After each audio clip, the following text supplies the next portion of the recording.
warahmatullahi wabarakatuh. Perkenalkan, nama saya Diana Otaviana. Saat ini saya berstatus sebagai mahasiswi semester 3 di program studi Ilmu Komunikasi dengan NIM 052157678.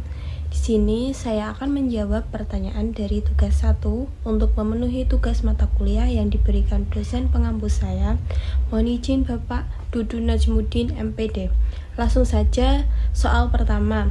Term pada hakikatnya terbagi menjadi banyak jenis. Sebut dan jelaskan 3 dari macam term tersebut, sertakan juga contohnya.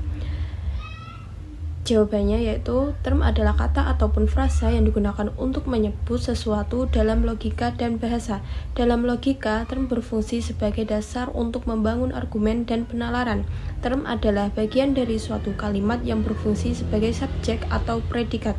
Jenis-jenis term diantaranya: yang pertama, term singular, term yang hanya menunjuk pada satu objek atau individu tertentu, bukan kelompok atau semua anggota suatu kelas.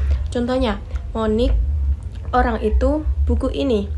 Yang kedua, term partikular, term yang menunjukkan sebagian, tidak keseluruhan. Biasanya menggunakan kata seperti beberapa, sebagian, atau angka tertentu.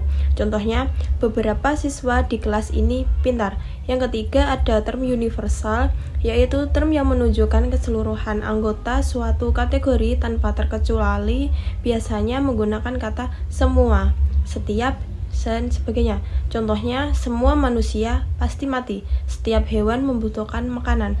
Soal yang kedua, jelaskan dan berikan contoh bentuk sesat pikir atau logical fallacy. Bagaimana agar terhindar dari logical fallacy?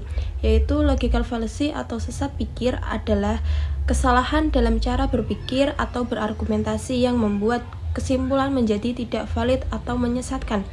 Contoh bentuk sesat pikir diantaranya: yang pertama, penyimpulan yang tergesa-gesa dengan membuat kesimpulan umum berdasarkan data yang terlalu sedikit atau tidak representatif.